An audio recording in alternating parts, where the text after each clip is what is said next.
Selamat datang kembali di channel Burnet Trader. Di video kali ini saya akan menganalisa untuk saham-saham dari sektor retail dan saham poultry. Yang pertama ada ASUS, kedua MRT, ketiga LPPF, keempat MAPI, kelima MIDI, keenam RALS, ketujuh Cepin, kedelapan Japa, kesembilan Main, kesepuluh WMU, dan terakhir WMPP. Langsung saja ke saham pertama, ada ASUS yang ditutup di harga 478, terkoreksi 0,82%. Kalau dia transaksi asing, seminggu kemarin itu net buy, bahkan dari awal Maret itu asing terus net buy. Kalau dia bakal semarinya, SES ada distribusi. Langsung saja ke teknikalnya. Secara teknikal, SES ada distribusi tapi sahamnya nggak terlalu signifikan turunnya dan terus membentuk higher low. Bahkan dari 2 minggu yang lalu, bottomnya 4420 dipertahankan dan mungkinkah ini seperti ini pergerakannya? Double bottom dengan target 550 atau minimal ya. Perubahan praksi harga bisa sampai ASUS di minggu ini. Tapi ini kembali lagi ya, disclaimer on, jangan ditelan mentah-mentah. Semua analisa itu bisa ada yang melesetnya juga ya, karena kita nggak bisa mengendalikan market. Kita hanya bisa bereaksi terhadap apa yang terjadi di market. Jadi kalau dilihat secara teknikal, kalau ditarik dari high-nya Februari 2023 itu sudah dipatahkan trend downtrendnya. Dia lagi mencoba naik dengan kondisi seperti ini, harusnya untuk ASUS minggu ini ya rebound lagi. Targetnya masih sama 500 akan diuji. Level perubahan praksi harga ini minimalnya dulu ya. Tembus itu ya sangat mungkin LPPF di April ke 550 bahkan mungkin 600. Karena kalau ditarik dari semenjak Desember 2022 dia sudah dua membentuk higher low dan higher high ya. 1 2 1 2. Jadi dia akan mengarah ke higher high sebelumnya ke area itu, berarti minimal ke 550 sampai 560 untuk ASUS. Tapi itu baru pandangan ya. Nanti untuk melihat marketnya ya nanti kita lihat gimana kondisi market luar. Kalau aman-aman aja, karena terlihat juga di minggu kemarin itu transaksi asing cukup luar biasa, sudah beli sekitar 4 triliun di pasar reguler, ya harusnya itu serius naik. Jadi kemungkinan juga sektor retail kena imbasnya juga ya. Akan ada sektor rotasi, ada peluang ditarik. Kalau dilihat dari time frame weekly-nya untuk ASUS juga oke. Volume besar walaupun memang candlenya masih doji, tapi nggak masalah ya. Masih peluang naik. Uji terdekat minggu ini 500. Seperti itu untuk ASUS, tapi ini kembali lagi disclaimer on. Langsung saja ke saham selanjutnya, ada MRT yang ditutup di harga 2.880 menguat 0,34%. Kalau dia transaksi asing, net buy. Kalau dia bukan sebenarnya MRT ada akumulasi. Kelihatan ya, yang warna hijau ini kan net buy, yang merah net sell. Dan terlihat itu cukup besar volumenya ya. Yang jual tuh tipis-tipis dan banyak. Langsung saja ke teknikalnya. Untuk MRT tutupannya doji gravestone. Dengan kondisi seperti ini masih sama. Karena ISG ada peluang naik ya, MRT naik. Biarpun catnya agak kurang oke, kemungkinan kalau ternyata koreksi ya koreksi tipis lah tetap ya. Kalau menurut saya yang penting jangan turun dari 2.800. Semestinya minggu ini nggak turun dari 2.800 untuk MRT. Jadi masih oke ya untuk MRT. Tapi kalau beli di harga sekarang misalnya di luar plan, tiba-tiba ISG juga koreksi dalam dan MRT koreksi ya harus siap juga di mana stop lossnya kalau mau pakai stop loss. Kalau dilihat dari time frame weekly-nya untuk MRT doji konsolidasi juga setelah 2 minggu masih aman lah ya, masih oke. Cuman harga sekarang itu harga pertengahan. Kalau berminat ya boleh-boleh aja, yang penting itu udah tahu di mana plannya, di mana harus stop loss kalau dia nggak sesuai rencana. Itu untuk MRT. Kalau di candle bulanannya doji rejection juga oke nih, masih bisa lah, ada peluang bisa ditarik naik lagi. Kalau dilihat secara candle time frame bulanan, MRT itu konsolidasi sudah 2 bulan di range 2.800 sampai 3.000 sampai 3.100 itu ya. Bulan ini kemungkinan kalau mendukung market itu target arah 3.000 sampai 3.100 lagi untuk MRT. Jadi potensi upside-nya bisa 10% MRT bulan ini. Tapi kembali lagi ini disclaimer on. Seperti itu untuk MRT, kelihatannya juga volume meningkat. Di area dia lagi konsolidasi, bukan buangan nih. Kayaknya sih akumulasi. Cuma tetap ya kita cuman menganalisa, belum pasti. Jadi kalau di luar plan ya out dulu. Seharusnya seperti itu. Tapi kondisi seperti ini peluang besar hijau ya, rebound. Targetnya 3000, semoga sampai minggu ini untuk MRT. Seperti itu. Langsung saja ke saham selanjutnya. Ada LPPF yang ditutup di harga 4.930, terkoreksi 0,2%. Kalau dilihat dari news, LPPF menyetujui pembagian dividen sebesar 525.000 per lembar saham. Cuma tanggal berapanya saya belum lihat ya. Coba saya cek di RTI Bisnis untuk LPPF kapan bagi dividennya. Tanggal 6 April. Berarti minggu ini ya. Hari Kamis dia bagi dividen senilai 525. Dengan harga sekarang berarti 10,5% untuk dividennya. Kalau dilihat dari asing itu malah net sale terus dari awal Maret. Kalau dia bongkar sebenarnya LPPF ada distribusi. LPPF mau bagi dividen malah distribusi hari Jumat itu ya. TP, MG, CS. 3 broker yang nampung tipis-tipis dan kebanyakan broker asing juga. AK, YU, BK walaupun memang ada broker-broker retail tapi ya lebih ke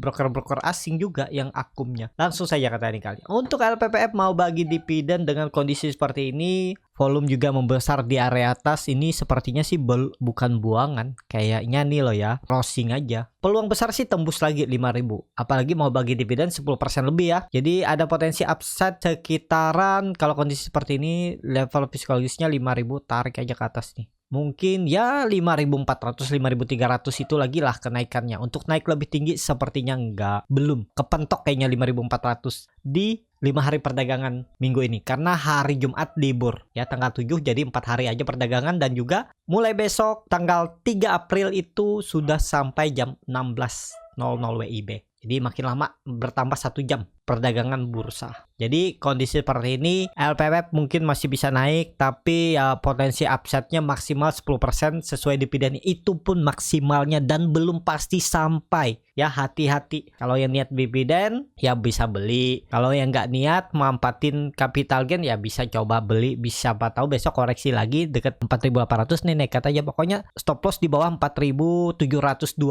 Itu aja. Tinggalin aja kalau dia turun dari itu. Tapi kemungkinan besar ditahan 4 hari perdagangan ini, ditarik naik dulu. Tapi naiknya berapa persen ya maksimal 5.300 itu ya untuk LPPF atau 5.400 lah. Jadi seperti itu untuk LPPF. Langsung saja ke saham selanjutnya. Ada MAPI yang ditutup di harga 1.510, terkoreksi 1,94%. Kalau dia transaksi asing net buy. Kalau di broker kemarinnya MAPI ada sedikit akumulasi. Langsung saja ke teknikalnya. Start teknikal untuk MAPI sudah di area pucuk juga ya. Dia gagal mampu menembuskan dan ada candle pembalikan arah ke bawah dulu. Iya wajar. Tinggal lihat di 1450 ada candle pembalikan arah lagi nggak. Tapi dengan kondisi ISG yang seperti ini ada peluang untuk naik lagi. Kemungkinan LPPF 1 candle aja maksimal 2 candle turun terus mantul lagi, masih akan konsolidasi MAPI. Apakah mampu menembus 1600-nya ya itu belum pasti ya. Kalau dilihat dari candle weekly-nya minggu kemarin tuh candle hammer terbalik ekor panjang, berarti kan seller kuat dari atas. Kalau dilihat dari candle bulanan doji tapi dia membentuk higher low. Untuk naik masih ada peluang naik, apalagi mendekati lebaran nanti kan. Ya siapa tahu sektor retail kena dampaknya, walaupun di tahun lalu itu biasa aja. Coba kita cek ya. Untuk MAPI tahun sebelumnya itu kapan ya?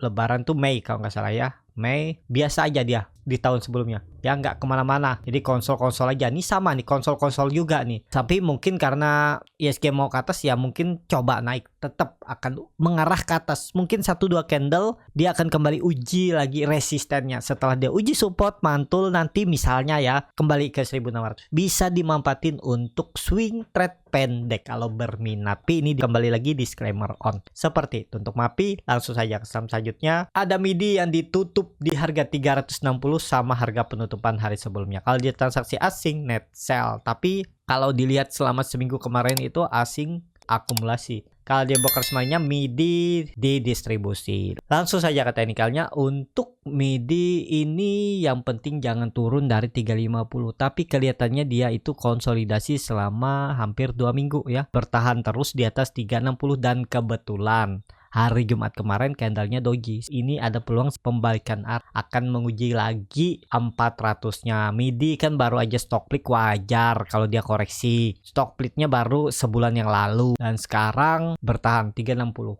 rebound MIDI. Kalau mau pakai stop loss di bawah 350 aja, tinggalin dia di bawah 350. 346 kayak 344. Bisa diperhatikan untuk MIDI bagi Bapak Ibu yang tertarik. Kalau dilihat dari time frame weekly-nya ya, biar lebih jelas kayak mana sih arahnya. Koreksinya volume kecil, rebound nih MIDI. Kelihatannya sih oke. Walaupun memang candle bulanannya hammer terbalik, ekor panjang 4 bulan, bahkan dia itu selalu gagal menembus area 480 500-nya. Bulan ini ada peluang ke arah terdekat dulu ya, 400 untuk MIDI. Jadi seperti itu ya untuk MIDI. Ini menarik juga untuk minggu ini. Perhatikan aja, memang dia di bawah EMA 60 EMA 20 ya, tergantung masing-masing lah. Kalau yakin ya bisa, tapi ya harus punya plan ya. Jadi seperti itu untuk MIDI. Langsung saja ke saham selanjutnya, ada RALS yang ditutup di harga 645, terkoreksi 0,76%. Kalau dia transaksi asing, net sell. Kalau dia bongkar semarinya, RALS diakumulasi. Kalau dia bongkar semarinya, RALS didistribusi. Langsung saja ke teknikalnya. Secara teknikal, RALS lagi konsol di atas dan mungkin nggak dibuang. Ya tergantung market lah ya. Ini kelihatannya bisa jadi pattern flag. Ya kalau berminat mau main pendek, stop loss saja kalau dia tutup di bawah 635, di bawah EMA 20 nih. Tapi kalau mau hold sampai 600 juga bisa average down di bawah. Ini kan dia baru akan meretest trendline downtrendnya lagi nih. Setelah dia tembus, dia retest lagi. Apalagi dengan kondisi ISG seperti ini, kemungkinan sih bertahan. Dan juga terlihat weekly-nya koreksinya biasa aja, volumenya 1,53% kan. Naikannya waktu itu 7,5%. Dan kalau dilihat dari kondisi time frame bulanan, candlenya juga bagus, hammer, rejection. Semestinya hijau juga RALS bulan April. Tapi kembali lagi disclaimer, targetnya 700 terdekat.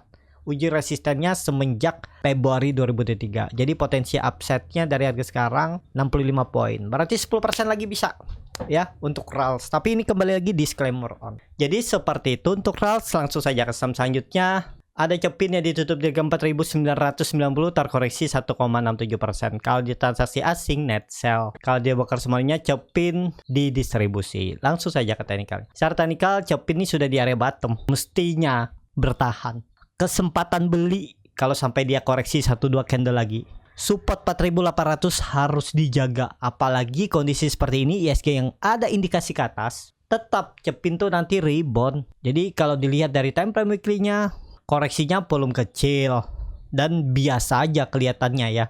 Kalau di bulanannya 2 bulan dengan volume besar buangannya. Tapi dengan kondisi ini tetap ada candle hijau, harus dijaganya. 5.000 target potensi upside sama 10%, ke 5.500 ada peluang April untuk Cepin. MACD sudah mengarah ke atas membentuk golden cross, bar chart di atas juga meningkat. Jadi seperti itu untuk Cepin. Langsung saja ke saham selanjutnya. Ada Japa yang ditutup di harga 1125, terkoreksi 2,17%. Kalau dia transaksi asing, net buy. Kalau dia bongkar semuanya, Japa ada distribusi. Langsung saja ke teknikalnya. Secara teknikal Japa ada distribusi, tapi ini buangan biasa. Pola dead cat bond kecil kemungkinan, tetap dijaga tuh 1100 ya. Tapi ya sesuai plan ya. Kalau menurut saya kalau sampai pola dead cat bond ya stop loss dulu lah kalau dia jebol 1100-nya, karena berpeluang besar nutup gapnya di 980. Kalau ini pola dead cat bond, pokoknya hati-hati aja. Kalau mau nawar ya nawar di area support 1100, 1120 kah, atau ya di 1090. Tutup di bawah itu tinggalin. 1080 ke 1070 udah tinggalin aja. Gagal ya pola dead cat bond dan arahnya 980 menutup gapnya di Juni 2020 ya. Hati-hati. Tapi kondisi seperti ini biasa kok dia buang-buang barang itu. Nih contohnya dia buang terus konsol di bawah lagi, naik lagi kan. Contohnya di Mei 2022 dia mencoba naik, gagal, dibuang dulu terus naik lagi. Di bulan berapa nih? Coba lihat histori sebelumnya ya. Banyak nih dia buang barang. Nih dia gak buang barang Juni 2020 terus naik lagi. Yang penting support kuncinya ya. Namanya trading tuh kita lihat support resisten. Jebol support out, itu aja. Ini harusnya dijaga. Dan kalau dilihat dari time frame weekly, itu volumenya memang signifikan besar dan ekor panjang dari atas, berarti memang masih ada seller ya. Tapi kalau dilihat dari daily-nya nih biasa aja nih, turunnya nggak terlalu jauh. Berarti ini kemungkinan ada crossingan lah di akhir bulan nih ya. Terus ya kita lihat kalau Senin besok hijau itu sinyal bagus lah Japa. Target Japa 1200. Potensi upside-nya sekitar ya 5-7% masih bisa lah disentuhnya kalau jalan di April. Jadi seperti itu untuk Japa. Tapi kembali lagi ini disclaimer on. Langsung saja ke saham selanjutnya. Ada main yang ditutup di harga 446 menguat 0,9%. Kalau dia transaksi asing nggak ada jual beli. Kalau dia bukan semuanya main likuiditasnya kecil ya, nih lihat. Ini satu orang aja bisa nih jual belinya kan. Sedikit aja nih, nggak nyampe berapa ribu. Langsung saja ke teknikal. Secara teknikal dia pelan-pelan tapi naik ya. Tapi likuiditasnya kecil itu gampang naik turunnya. Kalau bandarnya lagi nggak mau diikutin bisa diguyur dulu. Karena likuiditasnya kecil. Kalau melihat support resisten ya dia mantul dari support 420. Mantul dan naik lumayan 10%. Cuman likuiditasnya kecil. Kalau mau masuk besar itu bisa izin dulu sama market maker atau bandarnya. Kalau bandarnya nggak ngizinin Bapak Ibu masuk besar ya dikonsolidasi mungkin sampai Bapak Ibu bosan dulu baru ya, biasanya seperti itu kalau bandarnya nggak mau diikutin. Tapi kelihatannya ya cukup oke lah ya, dia udah naik tapi ya naikin bandarnya lah yang naikin tuh ya, karena memang mungkin nggak ada retail yang tertarik ya. Jadi seperti itu untuk main. Langsung saja ke saham selanjutnya. Ada WMUU yang ditutup di harga 51. Kalau dilihat dari transaksi asing net sell.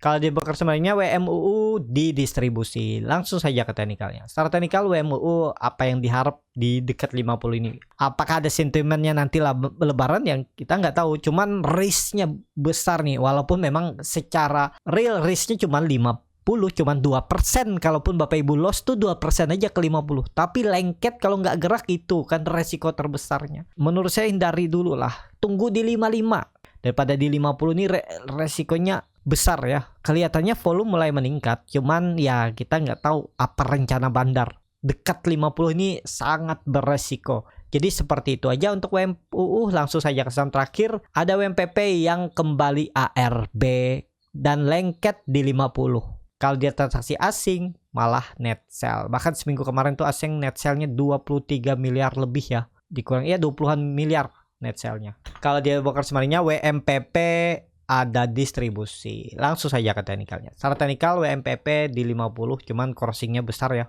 Volumenya agak rawan sih menurut saya nih, hindarilah. Tunggu di nih kuncinya, tunggu di 60. Kalau dia tembus lagi 60 coba lagi nekat. Kalau dia turun out aja dulu 57 kayak 56.